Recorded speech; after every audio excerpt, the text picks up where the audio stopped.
ព្រះវិហារអាជាអរញ្ញវានៅនាភពផែនបានដីប្រតពីគរីបរពតវត្តពវ័នជួនហើយបពីមានដកដំសំមហាថាសម្រាប់ពិរមជុំចក្រវាលវាលអន្តលំហសមុទ្រផុតអាកាសអវាប្រស្ដោតប្រជាដីព្រះសរិពុទ្ធព្រះតាមជ្រួជ្រងជលងដងអូជាតាក្តីណាកសោ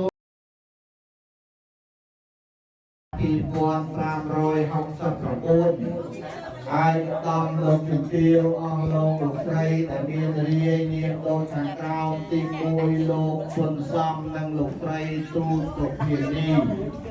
ទី2លោកមុំបុំវិសាលព្រមទាំងអ្នកស្រីសោមសុវនិតព្រមទាំងកូនចៅទី3កញ្ញាសោមសុវិ